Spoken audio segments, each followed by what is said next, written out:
Donc, la femme qui ne porte pas le voile, en fait, c'est une femme qui a désobéi aux ordres d'Allah subhanahu wa ta'ala.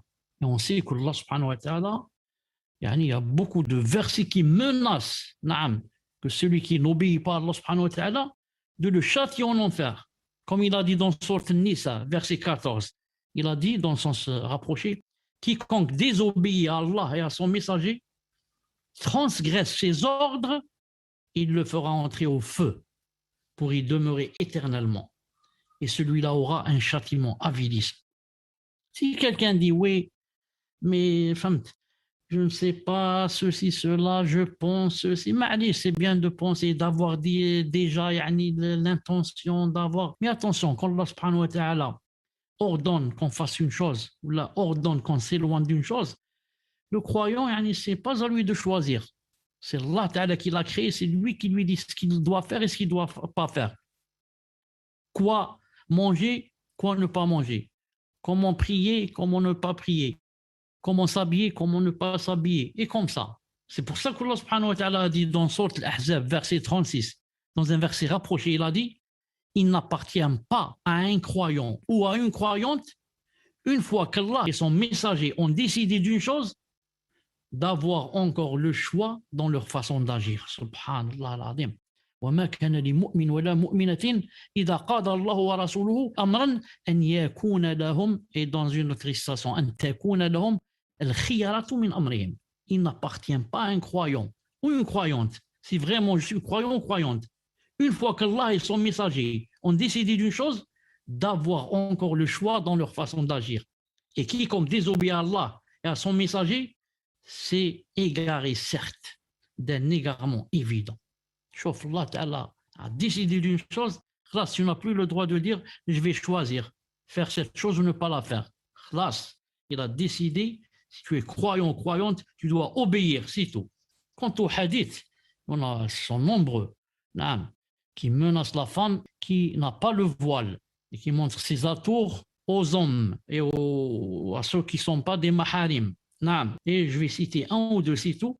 Le hadith de Aïcha, radiallahu ta'ala, rapporté par Abu Daoud, authentifié par Sheikh Al-Albani, très connu, vous connaissez tous. D'après Aïcha, radiallahu ta'ala, que sa sœur Asma, une fois, elle entra chez le prophète, sallallahu alayhi wa sallam, en portant des vêtements assez transparents. Alors le prophète, se détourna d'elle et lui dit, oh Asma, quand une fille devient pubère, il ne convient pas de voir d'elle, là ce n'est plus permis de voir d'elle, une autre partie que ceci, ou que celle-ci. Et il lui indiqua le visage et les mains. Cheikh Al-Albani a dit, Hassan, ce hadith. Quand une femme devient pubère, ce n'est plus permis de voir d'elle que le visage et les mains. Pour ceux qui sont d'avis que le visage et les mains, on peut les montrer, comme l'a dit Cheikh Al-Albani. Sinon, d'autres, on dit, on ne voit rien d'elle. Dans le hadith rapporté par Ahmed et authentique, Al-mar'atu kulluha awra. Et d'après Abu Hurayra radiallahu ta'ala anhu, dans un hadith rapporté par Muslim très connu, et ce hadith fait vraiment peur. Moi, si j'étais une femme et je n'étais pas voilée, j'aurais vraiment peur en entendant ce hadith. Que dit ce hadith? Le prophète sallallahu alayhi wa sallam a dit, il y a deux catégories de gens de l'enfer. Écoutez bien, des gens de quoi? De l'enfer. Là, ça doit, ils vont aller en enfer. Que je n'ai pas vu. En son temps, il n'existait pas encore. Il a dit des gens qui ont avec eux des fouets, comme des queues de vache, avec lesquelles ils frappent les gens. Subhanallah al-Adim. Pourtant, ces gens existent maintenant. Pour savoir que le prophète, c'est vraiment, il a été envoyé par Allah. Sinon, comment a-t-il pu connaître l'avenir? Il a dit il y a des gens qui vont venir avec des fouets, avec comme des queues de vache. Vous voyez les fouets qu'on trouve chez les policiers, avec les policiers, les matraques, les BRI, etc. C'est avec des matraques, comme des queues de vache avec lesquelles ils frappent les gens. Certains ont dit que ce sont eux. Et la deuxième sorte qu'il n'a pas vue, sallallahu alayhi wa sallam, est des femmes habillées, mais qui sont nues, qui font pencher les gens et qui elles-mêmes penchent dans sa façon de marcher. Et bien sûr, elle fait pencher les gens, c'est-à-dire attirer les gens. Il a dit leurs têtes sont comme des bosses de chameaux penchés. Il y en a des sortes de coiffures, le chignon, ceci, cela. Qu'est-ce qu'il a dit à la fin, sallallahu alayhi wa sallam? Elles ne rentreront pas au paradis et ne sentiront pas son odeur. Et certes, son odeur, ce sont d'une durée de ceci, cela.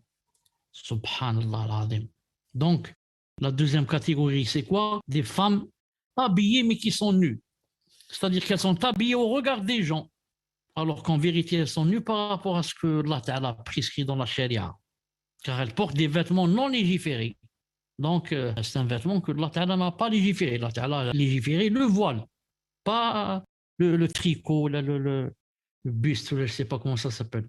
Donc, elles portent des vêtements non légiférés, comme des vêtements transparents qui montrent des parties du corps, ou des vêtements serrés qui moulent le corps et montrent bien les formes de certains membres, ou alors portent des vêtements courts qui montrent la plupart des jambes ou je ne sais pas quoi. Dans une autre version qui se trouve dans Silsila Sahiha, le prophète sallallahu alayhi wa sallam, qu'est-ce qu'il a dit? Dont il a cité le même hadith, celui-là, et à la fin il a dit maudissez-les, elles sont maudites. Cheikh Al-Albani a dit authentique. Maudissez-les, elles sont maudites. Qu'est-ce que ça veut dire maudissez-les, elles sont maudites? Ça veut dire je trouve une femme qui n'a pas le voile, je vais vers elle, je lui dis la'anatallah alayk, tu es maudite, maudite. Non, ce n'est pas comme ça. Ce n'est pas ce qu'il a voulu dire, sallallahu alayhi wa sallam. Maudissez-les, tu maudis la femme qui ne porte pas le voile, mais pas celle-là exactement, précisément celle-là qui est en face de moi, Aïcha ou bien Farida ou bien Samira ou bien... Non, je dis en général, la'anatallah par exemple, de mutabarrijat, celle qui ne porte pas le voile. Mais je ne cite pas la personne, ou alors je la montre du doigt. Non, je maudis celle qui ne porte pas le voile, c'est permis de les maudire. Comme je maudis par exemple celui qui boit le vin. La'anatallah ala matalan sharibil khamr. La'anatallah ala zunat. Je maudis les fornicateurs. Mais je ne dis pas à la personne, toi, la'anatallah alayk. Parce que je ne sais pas si la personne va faire tawba demain. Peut-être il va devenir mieux que moi. Et peut-être moi, je vais aller en enfer et elle au paradis. Non. Donc je dis pour terminer, c'est la dernière question, et c'est déjà Salat al-Maghrib. La personne qui ne porte pas le voile, d'un côté, je lui dis, ça ne veut pas dire que ce que tu fais de bien et l'aumône que tu donnes et le siyam, etc., qui ne va pas être accepté s'il est fait pour Allah. Non, je ne dis pas cela. Mais je dis, par contre, tu as désobéi à Allah subhanahu wa ta'ala, tu as transgressé ce verset et les hadiths, et que si la personne meurt sans le voile, c'est vraiment, vraiment, vraiment grave pour elle.